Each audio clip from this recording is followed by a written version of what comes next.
어른 여름 성경학교 구약 네 번째 시간입니다. 7문장으로 읽는 구약 네 번째 주제는 다윗입니다. 먼저 말씀 한 구절 읽겠습니다. 여호와께서 그의 마음에 맞는 사람을 구하여 여호와께서 그를 그의 백성의 지도자로 삼으셨느니라. 하나님은 세상을 아름답게 창조하셨습니다. 그런데 죄 문제가 발생했습니다. 죄로 인해 사람들이 타락했고 온 세상이 하나님의 저주 아래 있게 됩니다. 하나님은 이 세상을 회복시키기 위해 개입하십니다. 하나님은 아브라함을 택하여 부르십니다. 그에게 약속을 주시고 그가 하나님이 세상에 복 주시려는 계획의 출발점이 됩니다. 하나님은 아브라함에게 주신 약속을 신실하게 지켜가십니다. 이스라엘이라는 민족을 번성하게 하셨습니다. 그런데 그들의 애굽에서 고통 가운데 부르짖게 되었고 하나님은 그들을 구원하십니다. 그리고 하나님 백성에 걸맞는 법을 주십니다. 그들을 세상에 하나님을 드러내는 나라로 부르십니다. 하나님이 택하여 세우신 나라는 광야를 거쳐 왕국이 됩니다. 이 시기가 가장 잘 정리된 곳이 사도행전입니다. 사도행전 13장 17절에서 23절입니다. 이 이스라엘 백성의 하나님이 우리 조상들을 택하시고 애굽 땅에서 나그네 된 그 백성을 높여 큰 권능으로 인도하여 내사 광야에서 약 40년간 그들의 소행을 참으시고 가나안 땅 7족속을 멸하사 그 땅을 기업으로 주시기까지 약 450년간이라. 그 후에 선지자 사무엘 때까지 사사를 주셨더니 그 후에 그들이 왕을 구하거늘 하나님이 베냐민 지파 사람 기스의 아들 사울을 40년간 주셨다가 패하시고 다윗을 왕으로 세우시고 증언하여 이르시되 내가 이새의 아들 다윗을 만나니 내 마음에 맞는 사람이라 내 뜻을 다 이루리라 하시더니 하나님이 약속하신 대로 이 사람의 후손에서 이스라엘을 위하여 구주를 세우셨으니 곧 예수라. 여기 보면 이렇게 정리되어 있습니다. 아브라함, 출애굽, 광야, 땅, 사사, 왕족, 다윗, 그리스도. 하나님은 계속해서 약속을 신실하게 이루어 가셨습니다. 아담에게서 노아로, 노아에서 아브라함으로, 아브라함에서 모세로, 모세에서 다윗으로 언약을 갱신하면서 계속해서 약속을 지켜가십니다. 그리고 그 약속이 점점 구체화됩니다. 세상을 회복시키기 위한 하나님의 개입은 다윗의 자손을 통해 다스릴 나라에서 실현될 것입니다. 다윗은 내 마음에 맞는 사람이라고 불렸습니다. 그가 하나님의 뜻을 이룰 것입니다. 그러면 이제 지난 시간부터 다윗에게 이르는 역사를 간단히 살펴보겠습니다. 하나님께서 약속을 어떻게 지켜가셨으며 그 사이에 어떤 일을 행하셨는지 보시기 바랍니다. 하나님은 이스라엘에게 율법을 주셨습니다. 그리고 성막을 지으라고 지시하셨습니다. 그런데 금송아지 사건이 발생하였었고 그럼에도 결국 하나님의 은혜로 성막을 짓게 됩니다. 성막은 휴대용 성소입니다. 조립했다 분해해서 이동할 수 있습니다. 구조는 크게 셋으로 나눌 수 있는데 뜰, 성소, 지성소입니다. 핵심은 이 성막이 하나님을 만날 수 있는 장소라는 것입니다. 하나님은 언제나 자기 백성과 함께 하십니다. 그리고 자신에게 나아올 수 있는 길을 열어주십니다. 그런데 지금 우리에겐 성막도 없고 성전도 없습니다. 우리와 함께 하시는 하나님, 임마누엘이신 예수님이 친히 이 땅에 오셨기 때문입니다. 그리고 그분이 우리를 위한 성전이 되셨습니다. 우린 예수님을 통해 하나님께 나아갑니다. 다른 길은 없습니다. 그런데 예수님께서 승천하신 후 우리와 육체로 함께 거하지 않으시고 성령으로 함께 하십니다. 그래서 우리 자신이 어디서나 하나님께 나아갈 수 있는 성전이 됩니다. 하나님이 우리와 항상 함께 하십니다. 이 성막에서 하나님은 하나님을 만나는 방법을 마련해 주십니다. 그것은 제사입니다. 이것을 위해 제사장들이 섬깁니다. 제사의 핵심은 깨끗하게 하는 것입니다. 거룩하신 하나님을 뵐 수 있도록 거룩하게 하는 것입니다. 제사의 의미를 간략하게 정리를 해본다면 이렇습니다. 하나님이 자기 백성 가운데 계속해서 거하시기 위해 제사를 합니다. 또 사랑과 보호의 관계를 유지하기 위해서 제사를 합니다. 그리고 제사는 하나님이 거룩하신 분임을 인식하게 해줍니다. 그래서 백성들이 하나님께 나아갈 때 반드시 부정한 것을 처리하고 죄를 속죄해야 했습니다. 이처럼 제사는 하나님께 나아가는 방편이요, 성막은 하나님을 만나는 장소였습니다. 하나님은 그렇게 이스라엘과 함께 하시기 위해 방편을 마련해 주신 후 가나안을 향해 가게 하십니다. 그런데 가데스 바네아에서 12 정탐꾼을 보내는데 그 중에 10명이 하나님의 약속을 신뢰하지 못하고 가나안으로 들어가길 거부합니다. 그로 인해 그들은 광야에서 38년을 보내게 되고 다음 세대만 가나안으로 들어가게 됩니다. 광야 시대는 양면성을 가진 때였습니다. 한편으로는 이때는 불평과 반역의 반복이었습니다. 그러나 또 한편으로 이때는 하나님의 놀라운 은혜가 반복되는 시기였습니다. 하나님은 그들을 인도하시고 먹이시고 물을 주셨습니다. 그들을 멸해도 될 만큼 하나님의 분노를 샀지만 그들을 살려주셨습니다. 하나님은 이 광야의 때를 기억하라고 말씀하십니다. 내 하나님 여호와께서 이 40년 동안에 내게 광야 길을 걷게 하신 것을 기억하라. 이는 너를 낮추시며 너를 시험하사 내 마음이 어떠한지 그 명령을 지키는지 지키지 않는지 알려 하심이라.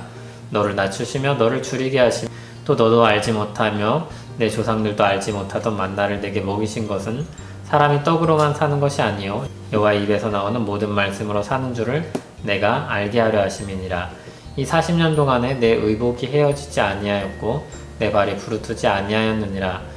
너는 사람이 그 아들을 징계함 같이 내 하나님 여호와께서 너를 징계하시는 줄 마음에 생각하고.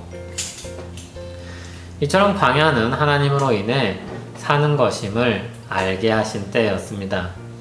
광야를 지나 요단강 앞에 이르렀을 때 하나님은 여호수아를 새로운 지도자로 세우셨습니다.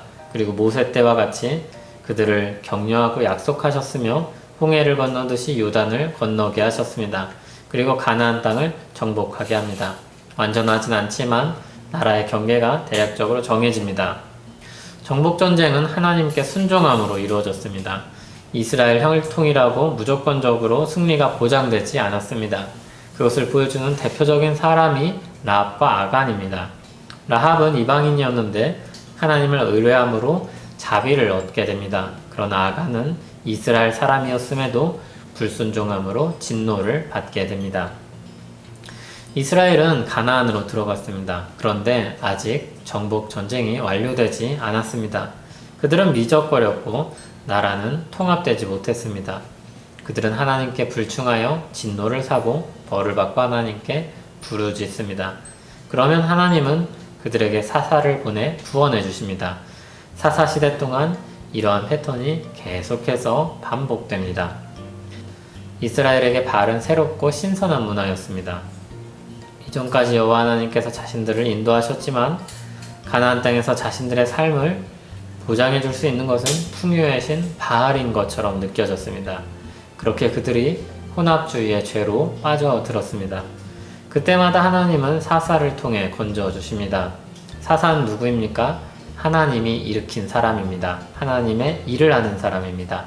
하나님의 정의를 실현하는 사람들입니다. 하나님의 영으로 일하는 사람입니다. 그리고 신앙의 본이 되는 사람입니다. 사사는 하나님의 은혜를 보여주는 사람이며 동시에 믿음과 순종의 본이 되는 사람입니다. 이런 사사 시대는 사무엘에게서 끝이 납니다. 사무엘은 마지막 사사였습니다.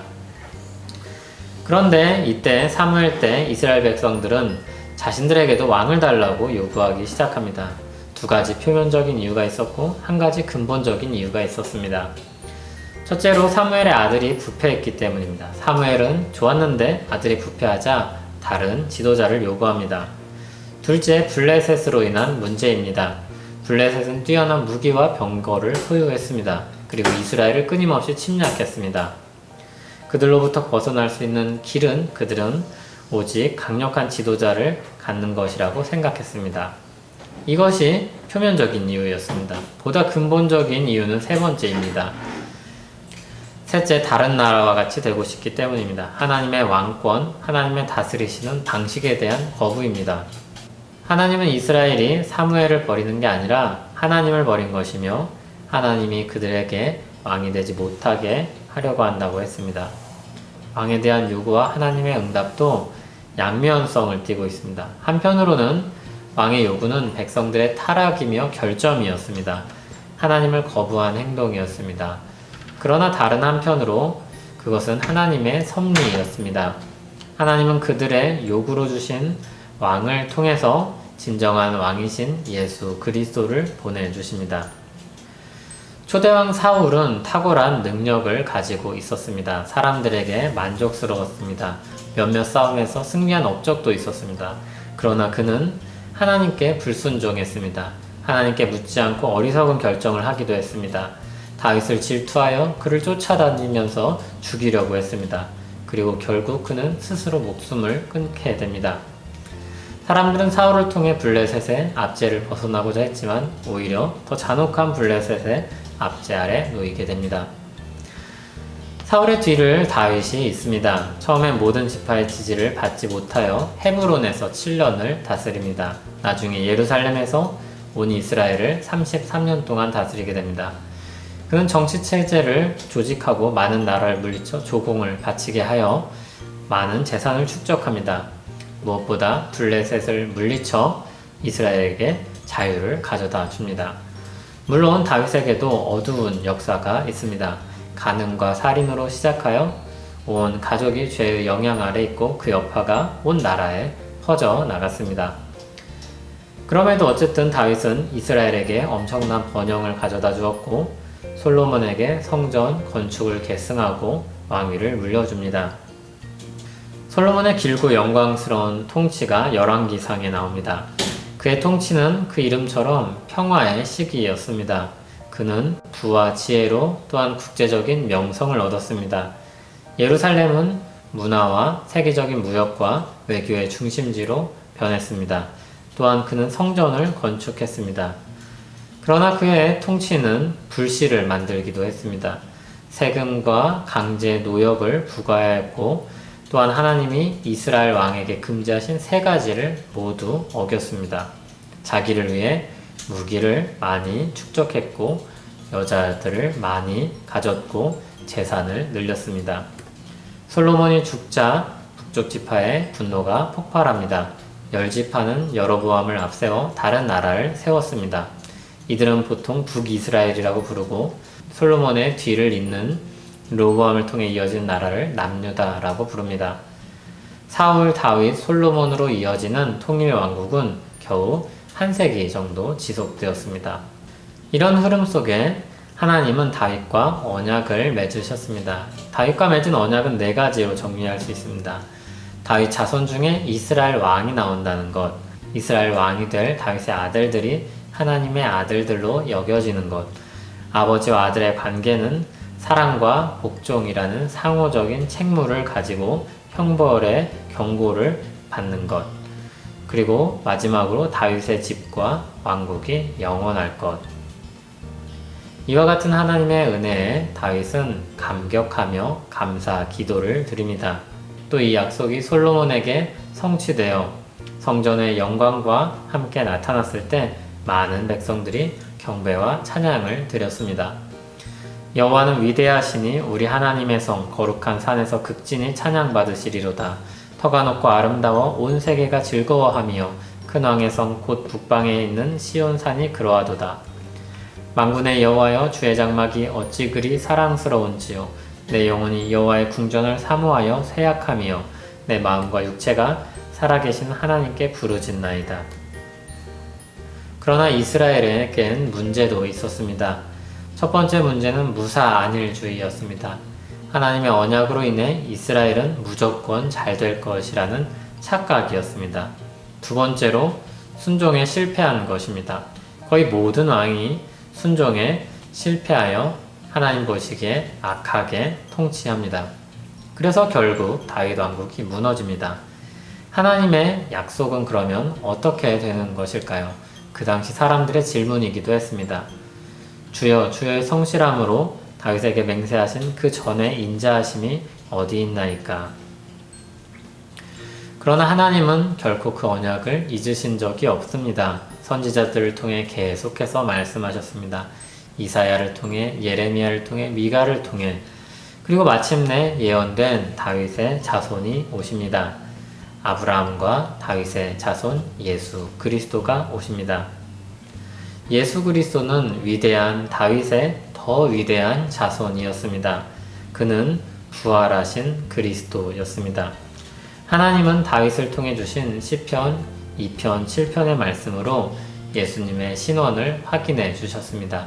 예수님께서 세례 받으실 때 너는 내 사랑하는 아들이라 내가 너를 기뻐하노라 말씀하셨습니다.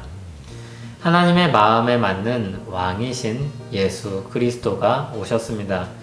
우리는 그 백성으로서 영원한 나라를 기업으로 약속받았습니다. 다윗 때 주신 은혜보다 그때의 평화와 능력보다 더 큰 나라가 예수 그리스도를 통해 우리에게 주어졌습니다. 그 나라는 진동치 않으며 영원할 것입니다. 하나님 아버지 감사합니다. 우리가 다윗과 같은 왕, 하나님 마음에 맞는 왕을 통하여 주님 나라 백성이 됩니다. 우리가 그 나라 백성으로서 복된 삶을 살게 하여 주시옵소서. 또한 경고의 말씀을 기억하게 하여 주시옵소서. 계속해서 주님을 쫓고 주님의 말씀을 따라 살게 하여 주시옵소서. 그리고 완성될 그 나라의 영광을 만나게 하여 주시옵소서. 예수님 이름으로 기도합니다. 아멘.